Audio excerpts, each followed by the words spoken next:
Bismillahirrahmanirrahim. Assalamualaikum warahmatullahi wabarakatuh. Kembali lagi bersama saya Wawan Gifari Tanasale bersama channel edukatif, transformatif, dan dialektis. A'udzubillahi minasyaitonirrajim. Bismillahirrahmanirrahim. Ya ayyuhallazina amanu kutiba alaikumusyamu kama kutiba alal ladzina min qablikum la'allakum tattaqun. Shadaqallahul azim. Rabbi syrah li sadri wa yassir li amri wahlul 'uqdatam min lisani yafqahu qaul. Sekarang ini kita umat muslim sedunia telah memasuki sebuah bulan yang sangat spesial, bulan yang sedang dinanti-nantikan, atau bulan suci Ramadan, bulan di mana Allah mengampuni segala umat. Pintu neraka ditutup, pintu surga dibuka. Siapa saja yang beramal, melakukan segala aktivitas yang berkaitan dengan amal ibadah akan diterima oleh Allah Subhanahu wa Ta'ala.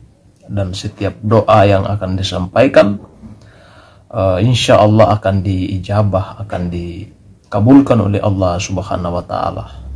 Begitu berkahnya bulan suci Ramadan. Adapun yang akan saya berbagi dengan saudara-saudara sekalian adalah yang berkaitan dengan esensi ajaran Islam yang terdapat di dalam lembaran sejarah Islam itu sendiri.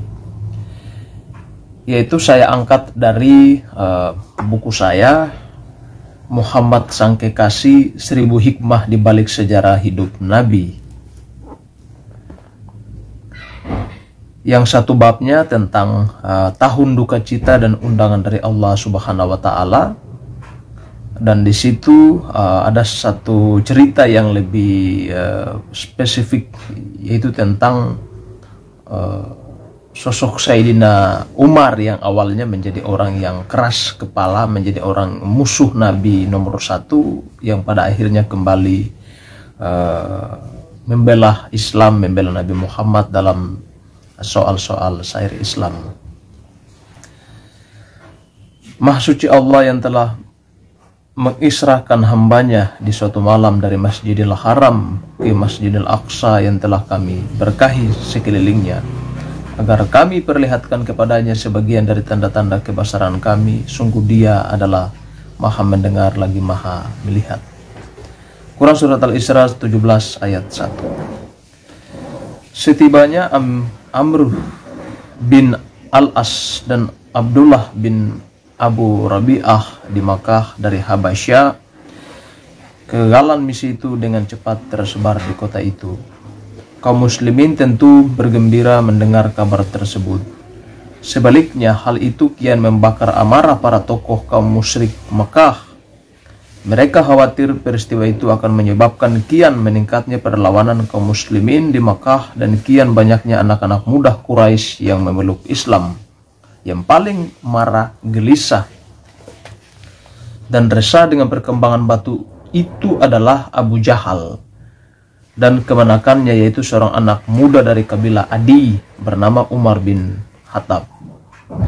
Umar adalah putra Al-Khattab, penyembah berhala yang amat setia dan pernah mengusir saudara tirinya sendiri, Zaid bin Amr bin Nufail Al-Adawi Al-Quraisy, yang menjadi seorang Hanif keluar kota Makkah ketika dia melecehkan agama kuno mereka. Umar merupakan anak yang mewarisi watak orang tuanya yang penuh emosi dan cepat naik darah. Kesenangannya berfoya-foya dan menenggak minuman keras, tetapi terhadap keluarga dia bersikap bijak dan santun. Anak muda yang baru berusia sekitar 27 tahun itu kemudian menyatakan kepada mereka, Muhammad harus diakhiri, aku yang akan menangani masalah ini sekarang juga. Umar bin Khattab yang sangat berang itu kemudian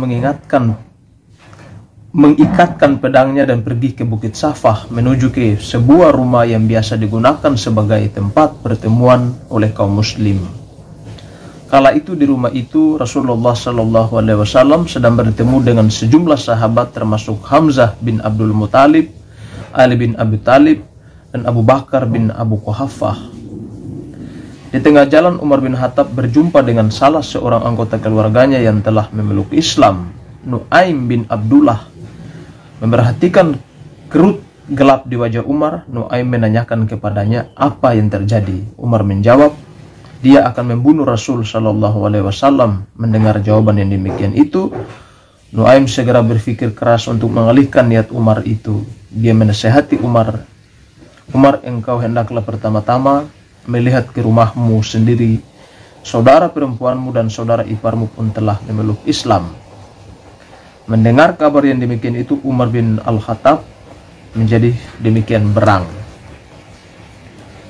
Oleh karena itu dia segera kembali ke rumah saudara perempuannya, Fatimah binti Al-Khattab, yang kala itu sedang membaca Al-Quran.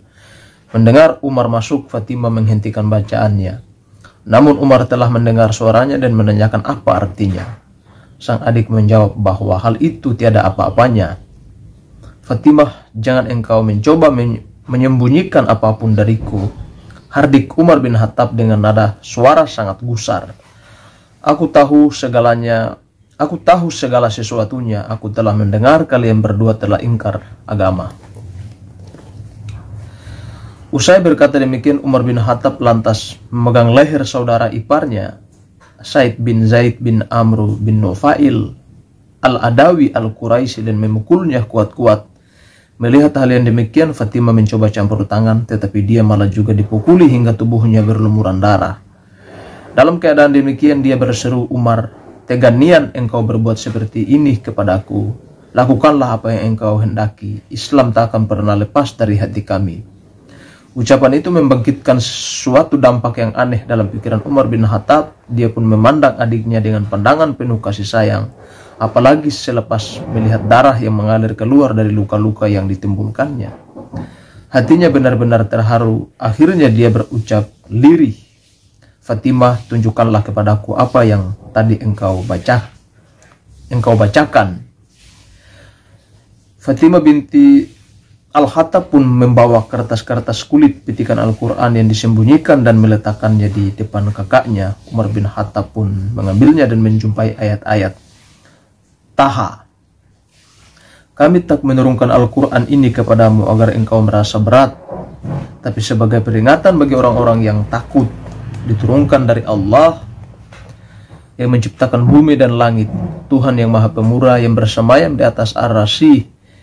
Kepunyaannya lah semua yang ada di langit, semua yang ada di bumi, dan semua yang ada di antara keduanya, serta semua yang terpendam di bawah tanah.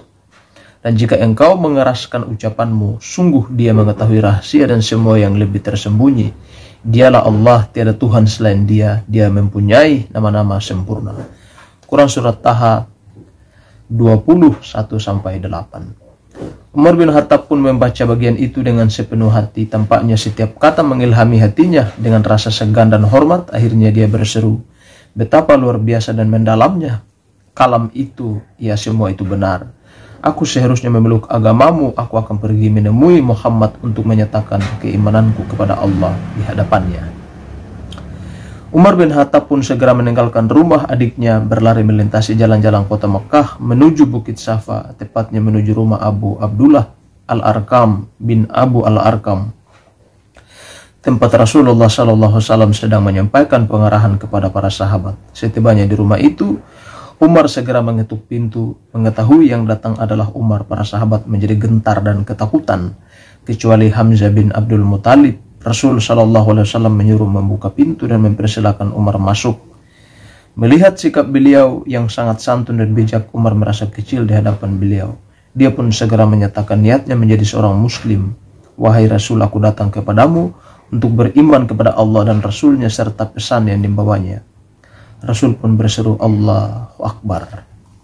Nah, dari situ kita bisa mengambil hikmah di balik cerita, di balik cerita singkat tentang masuknya seorang Sayyidina Umar yang tadinya getol dalam mempertahankan keyakinannya. Pada akhirnya dia mengikuti ajaran yang dibawakan oleh Nabi Allah Muhammad Sallallahu Alaihi Wasallam, bahwasannya kita tidak perlu terlalu banyak membenci kepada seseorang yang membawa kebenaran, karena apa yang dia bawa adalah bukan dari dirinya sendiri, akan tetapi bisa saja itu adalah daripada dari perintah Allah melalui perantara dia untuk membawa kebenaran kepada siapa saja, dan merupakan risalah terbesar yang harus dibawakan bukan saja oleh Nabi Muhammad SAW, akan tetapi oleh generasi muslim yang mempunyai kesadaran, mempunyai rasa cinta terhadap agama Islam, terhadap Allah dan terhadap Nabi Muhammad SAW. Wassalamualaikum warahmatullahi